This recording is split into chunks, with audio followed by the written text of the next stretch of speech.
నిద్రపోయే ముందు 11 మాటలు శివనామం చెప్పి పడుకోమని చెప్తారు.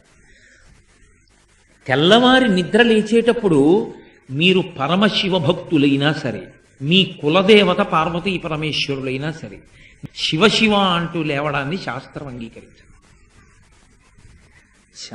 శాస్త్రమే. శివుడు కేశవుడు రెండని నేను అంటలేదు, కానీ దేని స్థితి దాందే అంతే.